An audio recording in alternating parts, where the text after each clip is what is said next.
crazy is it that pain is one of my favorite topics? Well, not so crazy, as pain may be life's most common symptom. One study pegs the annual cost of pain as a primary diagnosis to be between $261 to $300 billion. Yikes.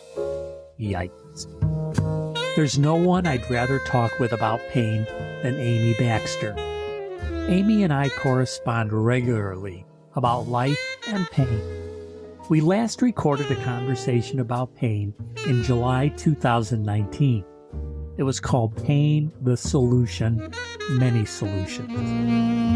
Our knowledge about the pathways and switches of the brain's survival system has increased dramatically since 2019. Let's jump right in.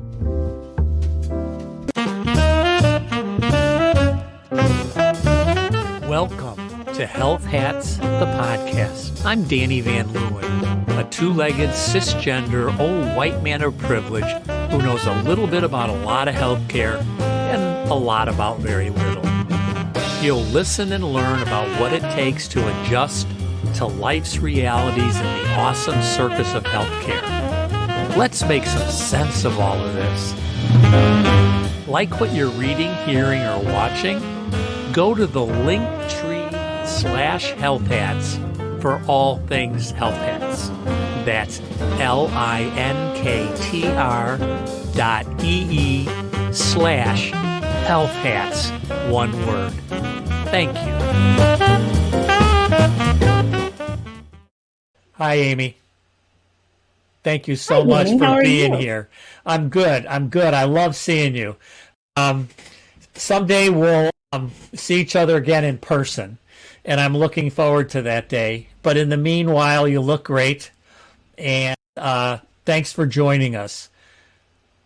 May I just say that I love your hat. It's very Maui forward. It's very appropriate for the seasons. Oh yeah, that's excellent. Yeah, so very Thank you. nice. All right. So you've learned a lot about pain since we talked last. Tell us about it. It's both the practical and the academic.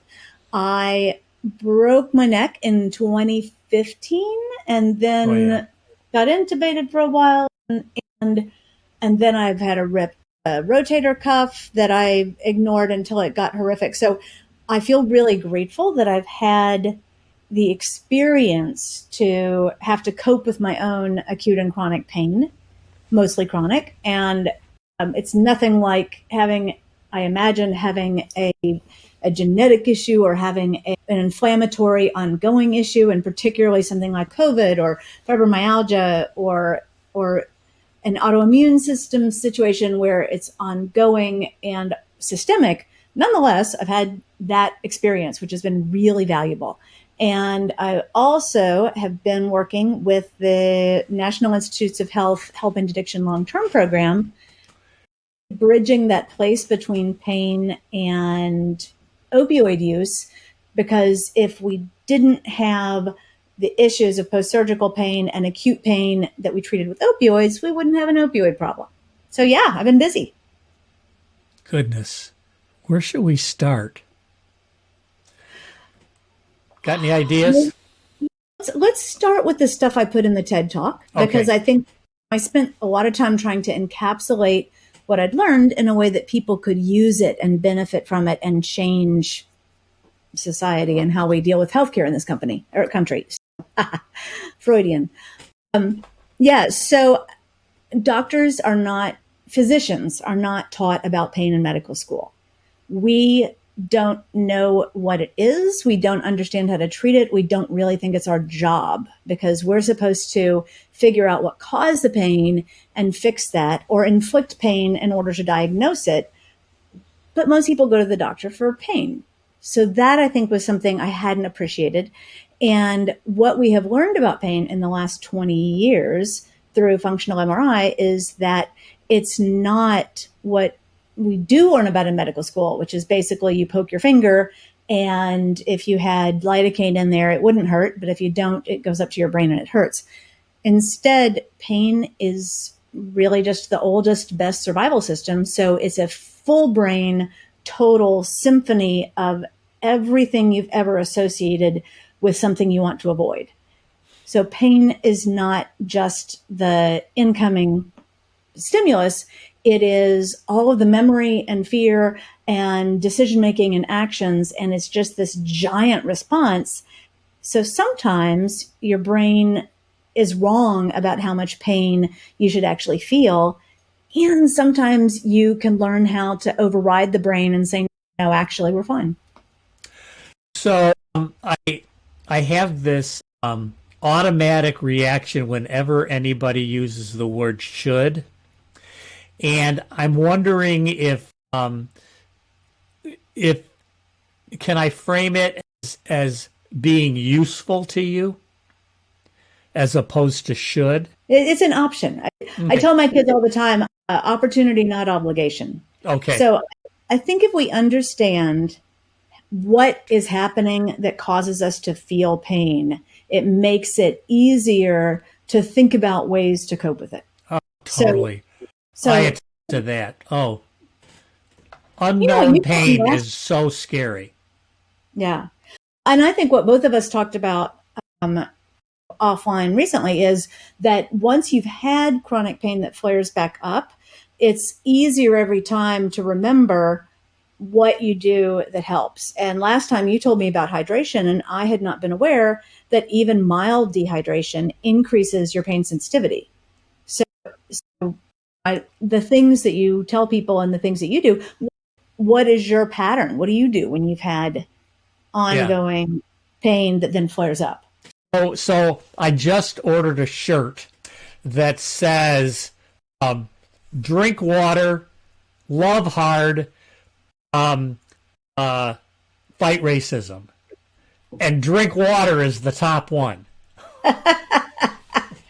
All good things. And with the opportunities you have to do them, that's pretty proportional. Yes. So here's some stuff about pain. Okay. So pain goes into your brain in sensation nerves that get filtered so many places. So they get filtered in the spine. They get filtered in the brain's conductor, the thalamus. And when people do not have chronic pain, the thalamus sends information to a part of your brainstem saying, cancel that out or just dial that down, please. We don't need that. But when you have chronic pain, that area of inhibition shrinks a little. And then the areas in the thalamus that say, send this to the areas that get worried about pain and ramp it up, those areas get bigger.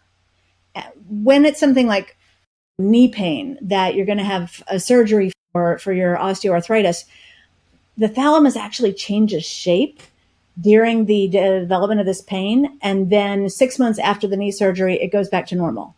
So this tells us that the responses of the brain to pain are very plastic. They can go both directions. They can be helpful in inhibiting pain. They can be unhelpful in decreasing that inhibition. And it also is something that can be modified. So the next level of modification comes from pain goes from the thalamus to the brain's switchboard, which is called anterior cingulate cortex. But whatever, there is a switchboard that then shoots that information out to memory and options and optimism and hope and fear and short-term and long-term decision-making and all of these other places. And that ACC area can actually be very easily taken offline by solving a problem. It has to be a visual problem. It has to be a discrimination problem. Is that a cow or a horse? Or is what I tell people is look at a line of text and count how many of the letters have holes. Because then your ACC is just, wait, what? That's supposed to be a letter. I'm used to it in this context. So resolving conflicts is the primary job of the ACC. And if you give the ACC one more time. The switchboard. It's the switchboard that is supposed to send the message of pain all over your brain. Okay. But if you give it some kind of a decision-making task to resolve a conflict, then it'll prioritize that. So that's why distraction works. If distraction is something that you're paying a lot of attention to, particularly if it's a problem or a game or something, or a critical decision-making thing, that's why it decreases pain. Because all of a sudden, the switchboard, which is supposed to be activating all the rest of these areas, isn't. And so the information never gets there. And so you just never have that input that you interpret as pain. Wow. So the practical ways to do it. All right. So a couple things. One is a great phrase is pain is your brain's opinion of how safe you are. And this whole thalamus changing shape and all this, influence up down stuff. One of the things that helps reshape your brain's connection, they call them connectomes. And they can see now that the areas that the switchboard is sending things through get thicker and heavier and faster the more pain you have, or the more traumatic it is getting that pain. So that connectome just is how efficient your brain is at feeling pain. So the more you have that connectome laid down, like with chronic pain or something traumatic, the more intense the pain is going to be perceived until you disable that, until you get it down. Even if your body is fixed, once this is why you get that they call it ramp up or central sensitization. If you've had something that has hurt forever, like the knee pain, you do continue to feel more pain in that area until, even if it's fixed, until it has a chance to wear down. I think the 6 month is also really interesting because when people with chronic pain start on a program of intentionally trying to ignore the pain if they know they're safe, intentionally going, okay, I can push through this, so I'm going to learn to tolerate this amount of pain. It still takes about 6 months before you have a day where you realize, I don't remember if I felt pain yesterday or not. So it takes a while. And the other thing about these connectomes is not everybody has the same intensity of response. So a lot of those things I think physicians need to know, because it's part of why when I tell people when they've got a flare and they can't stand it and they've got to go to the emergency room and they feel awful and people are looking at them like they're drug seeking, it really helps to have something that's signed by another doctor that says, this is the chronic pain condition I have. These are what I do when I have a flare. It has been this long. Usually it feels like this. It is different because of this. Because that's the thing is you'll get blown off because you've got something that's actually different, but all they're hearing is chronic pain and I'm here for medicines. So, it's very much focusing on this is different, or my doctor and I agree when it gets to this level, which it has been now for 2 days, this is what we do. And so that is helpful to know that what's going on is you have a connectome that is extremely efficient at feeling pain. And so that's part of what's going on. So that's so interesting. So one of my dearest friends has sickle cell, and with her team, she's very sensitive to what's going on with her body. And like you said, she knows this is the level where I need to kick my plan to another level, another route.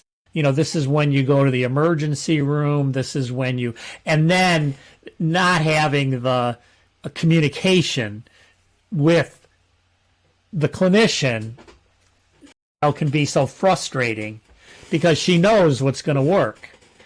And she's tried all those, hydration, distraction, rest, and anyway. Yeah. She's like, believe me, I'm an expert here in my own pain. And one of the things, one of my really good friends has sickle cell, and what I know now is that the receptors in the brain to morphine are the mu receptors that are actually, mainlining dopamine. So it's a reward center that you still feel the pain. It's just that you're not afraid and feeling out of control, and then you don't care about the pain as much. Those receptors change over time. And so for my friend, she got to a place where morphine wouldn't work. It was only Dilaudid and she said there was about a year where nobody would give her Dilaudid, and she was in excruciating pain, and they kept giving morphine, which barely touched it.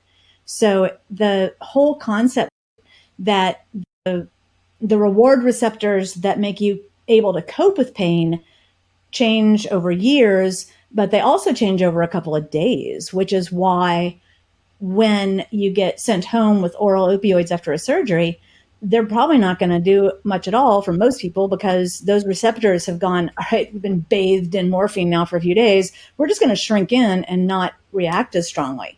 So again, this is the whole problem with having a short-term, medium-term oral opioids after surgery or after an acute event, because that's the time where there's a lot of stuff that's better to deal with it. And chronic pain is just a different situation. So you're talking now about receptors. So there's different kinds of receptors, and some of that is personal, like genetic or familial or experiential. And then when those receptors get triggered, I don't know what words to use for any of this stuff. Yeah. Activate. Yeah. Then, so that it sounds to me like then you're saying that this pain that people are experiencing is this conglomeration of, is this whole menu of things that could happen and algorithms of pathways or whatever. Oh man, it's just so complicated.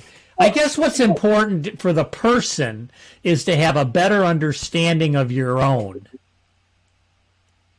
Yeah. And to know that the systems in the brain, that the way the brain communicates are really just, is this a good thing or a bad thing? Okay.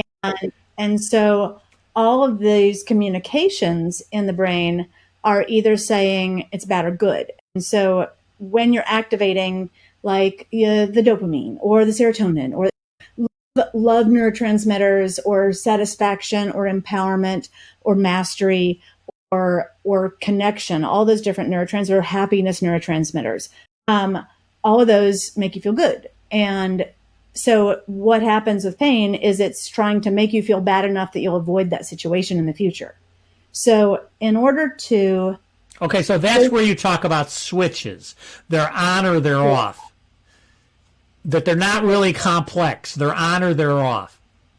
They're kind of like, they get switched, and then it's kind of like a New Year's Eve cork that you pop and a bunch of confetti comes out. Mm-hmm. So that's, you trigger the neurotransmitter and it goes poo, and then after a while it brings it back in, and then you quit being able to go poo quite as much.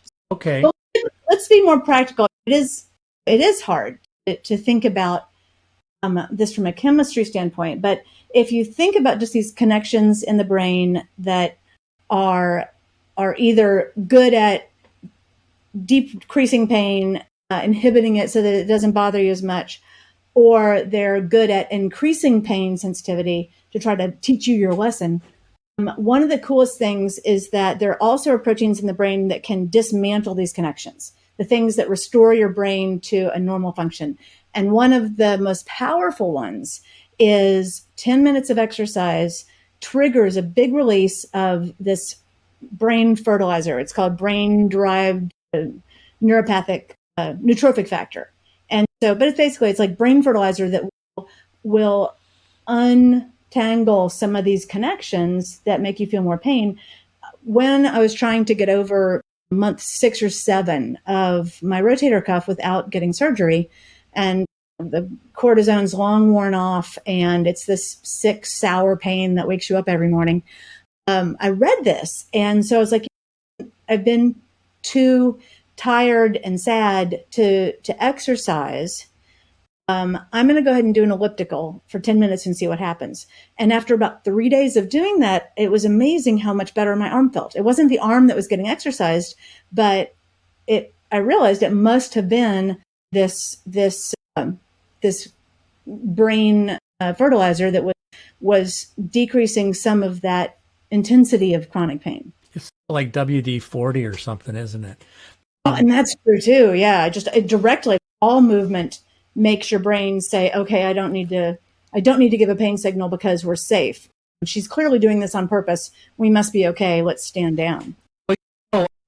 When I've experienced my worst pain, I have this goal of 3,500 steps a day. And when I had my worst pain, the idea of going outside and walking was, even with my forearm crutches, it was like every step was excruciating. But I'm like determined. I've had, ever since I was diagnosed, I'm like, 3,500 steps a day. And so I could only really do a few hundred. But you're right. After a few days of that, I was in a different place.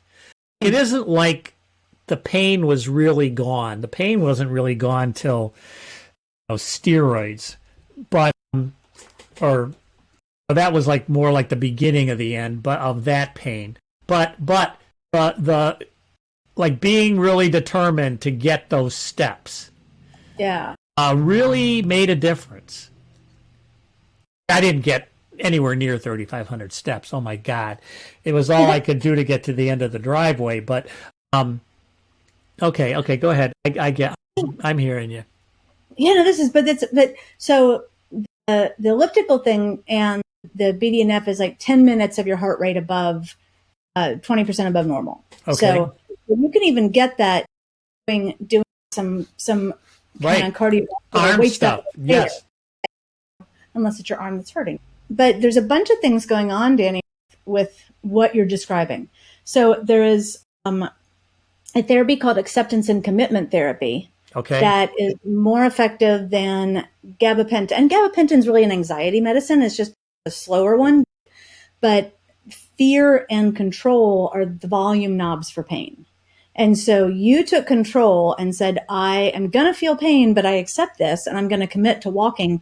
And just by being volitional about it, by actually intentionally deciding you're going to take a little bit more pain and tell the brain to shut up, this is what you're doing, that practicing control over pain is part of what gets it better over time.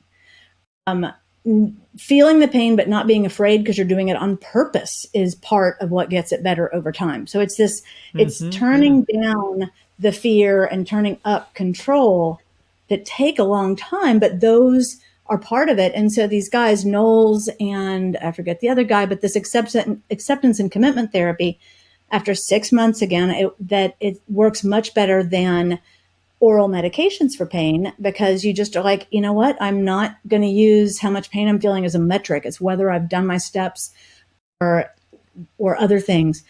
So I think that's a great example of, it doesn't work overnight, but it's after a couple days, you start realizing it's better than it was. It's still not gone. It's just a little more comfortable. Oh, or copable. There's a cool book that I found that I want to dig more into it. But the book is called Building Resilience to Trauma. And it's by this woman named Elaine Miller Carras. And it's about jacking down the autonomic nervous system. So there's the fight or flight nervous system that gets associated with natural disasters or war or whatever. And it often is coupled with pain.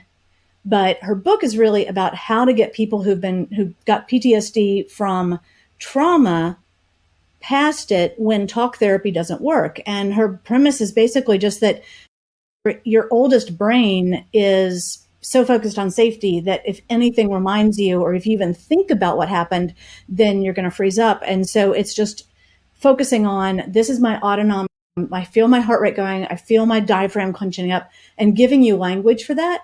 And then going, okay, so when you start to feel that, where on your body feels good, get language for what feels good, and concentrate on how your knee feels, concentrate on how your foot feels. And in doing that, people's heart rate go down, their stomach and their lungs unclench, and they can practice it just a couple of times, and then they're able to get past that frozen place. So almost all the stuff she talks about in the book is really simple. It's like 9 steps. It's super simple. And this is a book to teach people how to do it. Again, building resilience to trauma. They're in Ukraine. They're in lots of different war-torn places. I think it's got so much application for getting past some of what sucks about chronic pain and learning how to concentrate on a different part of the body that doesn't also ramp up your fear and make you feel out of control. Beautiful. No. I need your help as I expand my audience to younger people in advocacy. I'm doing more in short-form videos. Please help by pointing me to communities of young advocates and channels and hashtags they use so I can listen and learn. I now have one URL for all channels and media. That's linktr.ee/healthhats. Linktree is spelled linktr.ee and then /healthhats, one word, where you can subscribe, access episodes, my website and social media, and search the Health Hats archive. Your support is appreciated. Please visit linktree/healthhats. Thank you.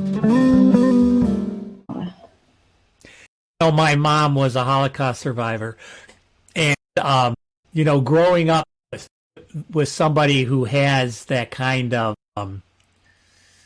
reactions, these like heavily triggered reactions, and her second husband, Bill, he was really good at, I'm going to read this book because I bet some of the stuff he did that, just because he loved her and he didn't like freak out that she was having these reactions.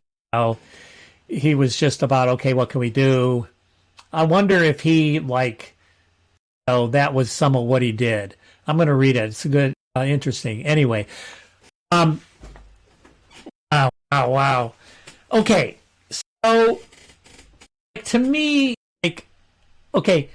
I'm fascinated by these, what's the physiology and the psychology and the spiritualism behind all this and how we can use it. And so when I think about how we use it, I think there's so many people who don't have helpers that are turned on to this stuff. So either they discover it for themselves or they're part of a community, like my friend in New Zealand who has, the fibromyalgia and chronic fatigue system programs and services that she provides, in her blog and her whatever. And, is this Melissa versus fibromyalgia? Yeah, Melissa Reynolds, yeah. Her stuff is great. She's got great stuff. It's great. And I still follow her all the time. She's brilliant. And anyway, that's a whole nother topic. But so what I'm thinking about is on several levels. I'm thinking about how do people find this opportunity that you're describing, this knowledge opportunity. Then how is it that they take stock of their health team, whether the health team is a partner or family member or medical person or non-medical clinician? How do they bring all this to bear? Because it is the rare person who could do this alone. Oh yeah, because you're exhausted. You're right. So overwhelmed and depressed because it's just it's abrading. Yes, it's exhausting. So what do you think about that? All right, what I think. One of the people I think the person who taught me the most about pain is a woman named Regina Yoakum. She is a child life specialist. Do you know Regina? It's such a familiar name. And when you said child life, so that means she works at a children's hospital?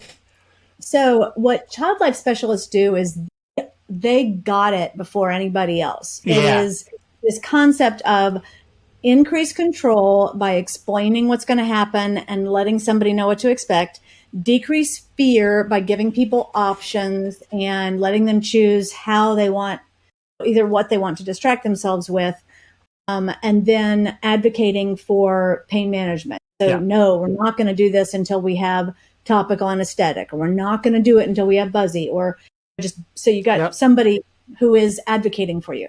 Right. So she had juvenile arthritis, is rheumatoid arthritis. She's mostly wheelchair bound, intermittently, something like I don't remember how many surgeries she had. And she said, here's the trick to pain. You can only do so much with the nerves that are bringing pain to the spine. And you can only do so much to actually fix pain. And there's so very few medicines that will actually do anything for pain, and they don't last long because pain is your brain's survival system. It's going to overcome medicines after a while. But she said there's a lot of different supplements that you can try, and the turmeric and magnesium and other stuff we've talked about before. There's a whole bunch of those. She said, but there's even more physical interventions you can do. And there's even more brain, body, and ways that you can help the neurotransmitters do stuff that's going to make the neurotransmitters and make you more comfortable.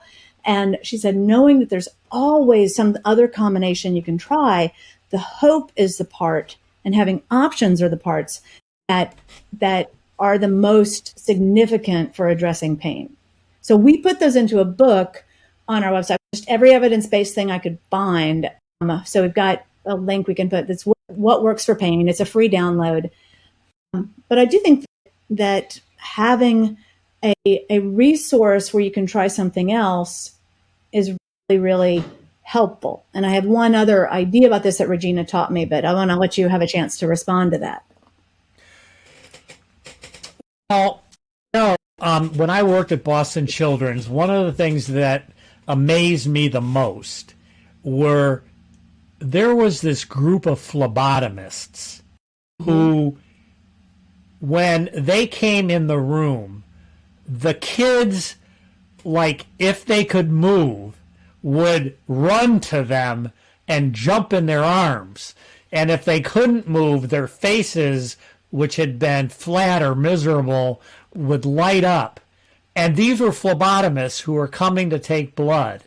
And it was just amazing and that's what they did. They were so tuned in to understanding the kid and what did they need and what was the routine, and they did it. And so the kids were like, oh my God, they had control. They were just delighted to see her. They felt safe. They felt, yeah. And then my other is the clowns, who are a certain type of child life specialist. And what they would do to go in the room and read the room, and then what's going to work, what's going to help, and read the room and find the game. Yeah, it was whole nother beauty. So this all just makes so much sense. You know what's funny is that I was at the chiropractor the other day. I went to the chiropractor, and his image of me is that I have a really high pain tolerance. And my image of me is that I'm a complete wuss. And it's really hard for me to reconcile that. And but now that I'm listening to you, I'm thinking that my tolerance for living with a lot of pain is really low. That's the wuss. So I really fast kick into, okay, what can I do? Okay, I got to drink water. That's first. That's always first. Drink water. You know what I mean? And then I have this routine, like, okay, these are the things. Do the vibration. What do I got? if I don't understand what's going on, here are the things that generally work. Yeah. But if it's a specific kind of pain, these are the things that have worked already. And I got 3 of them, and I know that one of them will work. And if one of them doesn't work, then I go to my wife, and I'm in trouble. And then she'll help me, navigate through that. But I never really thought it in this is interesting, this dashboard, these switches, it makes sense. And it's so maybe I'm both a wuss and I have a high pain tolerance. I don't know. Doesn't really matter. I think everybody, it's really just wherever your baseline is and if you're above it or below it. Mm-hmm. It's whether you've got a high tolerance or a low tolerance, it's just... It doesn't really matter. Yeah. One of the things you asked, and this gets into stuff Regina said, and your wife, is when she was teaching families how to help kids with JIA or kids with pain, she said, What's JIA? Juvenile idiopathic arthritis. Okay. Autoimmune stuff. Okay. So she said, what's really important, and I came up with the pain and control, or fear and control, or the volume knobs for pain, but some of it's because of what I'm about to tell you. That she said, the thing is, if you feel vulnerable and you feel out of control and helpless, then it makes the pain worse, and you don't do anything to help, and you don't do anything, and so then you're just muddled in it. She said, so what I teach the parents and caregivers to do is when the kid comes and says, I'm in pain, then it's, what would you like to try? And so it's not saying, let's do this for you, let's do this for you. It's, I acknowledge that you're in pain. That sucks. What do you want to try? And so then you throw it back. And so the person with the pain is saying, well, maybe I'll try this. And she, and the thing is, oftentimes the kids are like, I don't know. So then it's, well, what did you try last time that was helpful? What's something you haven't tried in a while that has worked? So again, it's still getting them back to where they're empowered. And also there's this area in the right frontal where optimistic people have more activity here. Hope kind of lives here.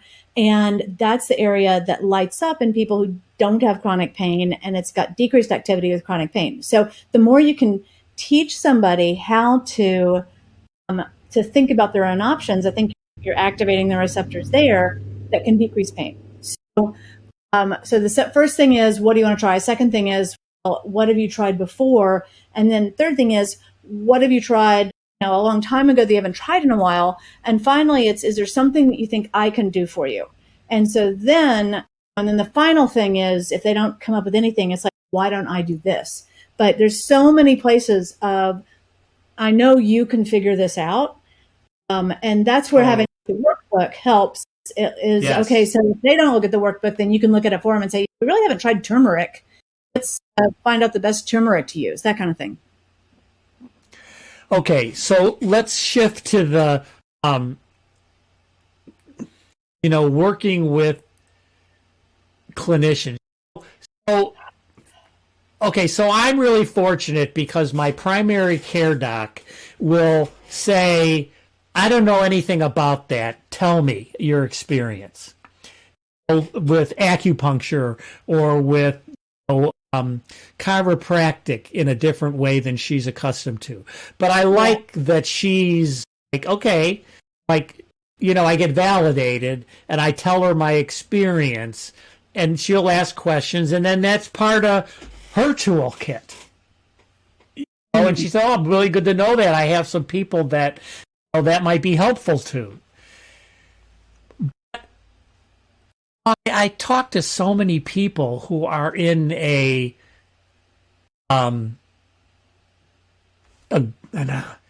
adversarial relationship with their helping people. And that just seems, so I can say, I live in Boston, and there are clinicians coming out of your ears. And so I can go, which I have done, well, you're not it. And, try somebody else. But people can't. So most people can't do that. So I don't know, this might be out of the realm of this conversation, but I don't know. What are your People have that issue all the time. There's a woman named Jenny Shulkin who Okay. she and her dad, who was the head of the VA for a while.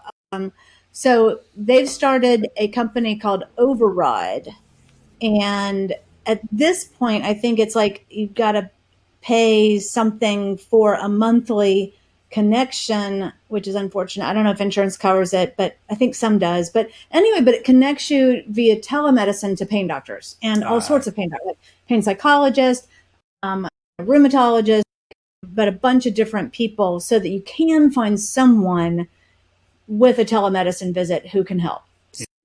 which So is okay, overall, that's really yes. yeah. So that is, don't know yet. It's fairly new business, but at least if you're in the middle of a really rural place, at least there is an option to be able to find some expertise. And then as everybody who has been frustrated with a physician knows, part of our training is to act like we know stuff. And you have to be really secure with yourself to do what your doctor does and say, oh, I don't know about that. Tell me more. And then you also have to have the bandwidth as a physician to be curious enough to look stuff up and have the time to do it. This is like cultural humility. Ooh, that's a good phrase. I haven't heard that before. That's cool. Yeah, my next episode is going to be, that's what it's going to be about. I've interviewed 3 people who are, anyway, but that business of humility, meaning, I don't know, like, tell me more, is like, or, that didn't work. Okay, let's see, what are we gonna try next? Yeah. So it's like you're talking that language. You're right. Control. That feeling of feeling helpless to me. Mm-hmm. When I feel like, I think in terms of physical, mental, and spiritual trumps all, as far as I'm concerned. And feeling helpless is the spiritual. And when I feel that, I got to deal with it. I got to deal with it now. Because then if I don't, everything else is screwed. Then, yeah. And do you mean like filling up your bucket? Like having a good interaction with somebody? Do you mean my daughter calls them soul points? Yes. Yep. Yeah. Yeah. That's I love that. Oh, tell your daughter I'm using that. Okay. That's good. I don't know how this relates and whether I'll use this on the episode. I realize more and more now that even though I am a curious person and I do this work where I'm always trying to learn, I realize that in my retirement, I am more and more living in a bubble. And what I mean by that is that anything that messes with my a pathological optimism, I'm like staying away from. Just because I can't deal with everything else if I'm not in that space. And so when I meet people who, I like that, what did she call it, a soul point? Soul points. Soul point. So, when you meet somebody and you feel that soul point with them, okay, now that is somebody, that I'm going to connect with. Now, if I meet somebody and, it's like soul sucking, I can't afford it. I just had a real insight about how we can talk about switches and neurotransmitters. Okay. So the thing about opioids is that they don't stop the pain feeling. They just give you so many soul points that you don't care. Okay. So, which is true. Dopamine is such a huge reward that it's your bucket is filled up enough that you're not noticing the bucket of pain.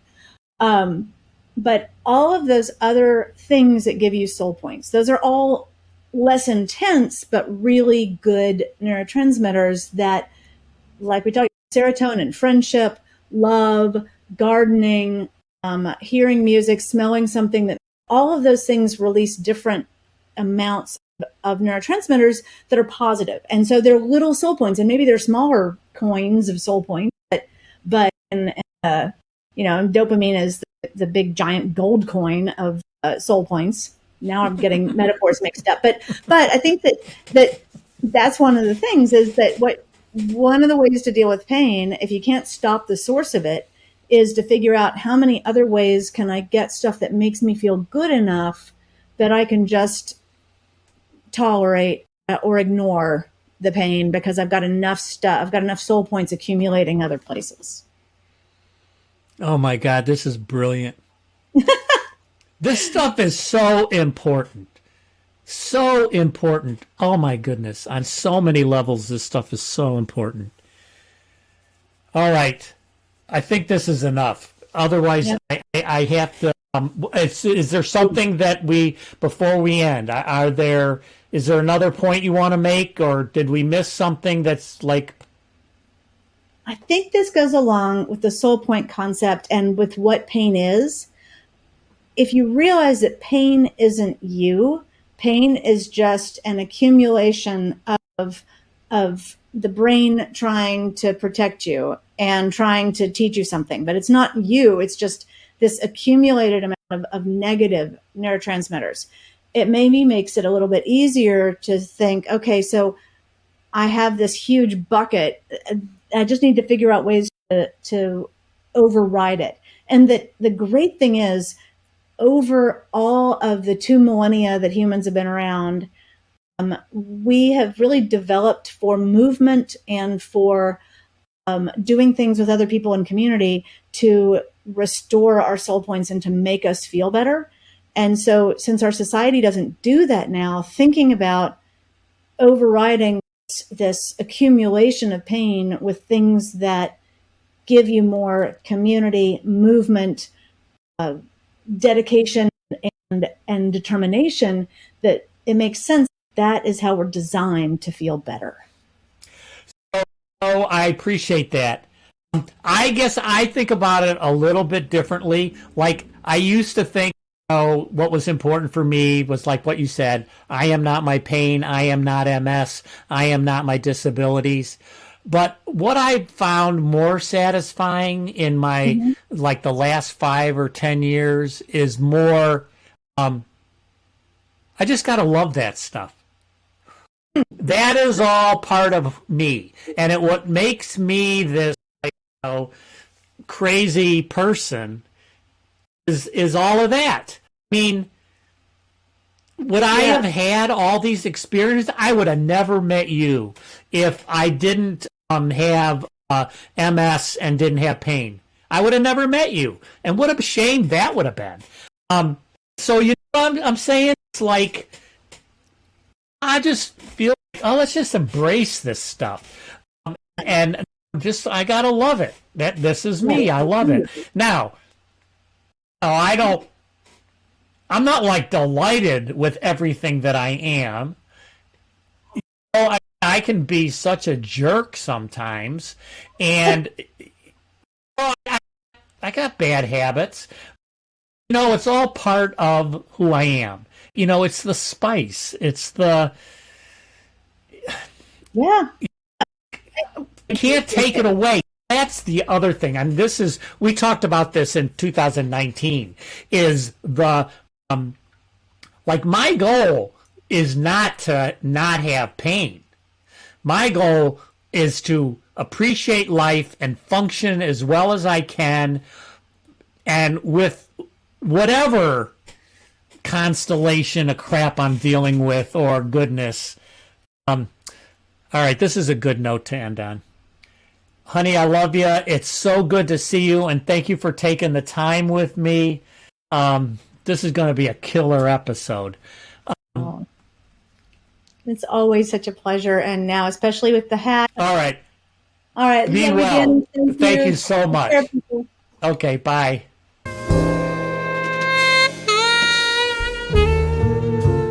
Full disclosure, Amy and I recorded a previous conversation. We worried after that first recording that we were too technical. I didn't understand it well enough to insert explanations myself, so we tried again. Now my problem is that I have 12 possible nuggets from this episode. I only want to use 3 to 5. I was able to cut it off at 6. Let's see. I didn't include oldest and best survival system, pain as opportunity, the thalamus conducts the switchboard, what's going on communicating to physicians, neurotransmitters on or off, and exercise as WD-40 loosening lubricant. Phew, much richness. Peace be with you.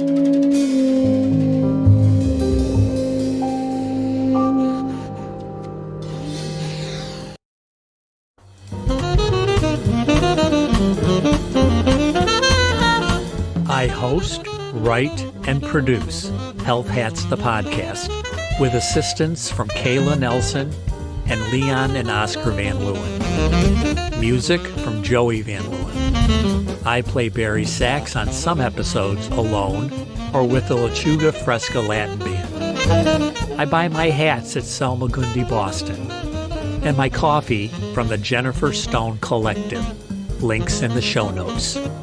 I'm grateful to you who have the critical roles as listeners, readers, and watchers. Subscribe and contribute. If you like it, share it. See you around the block.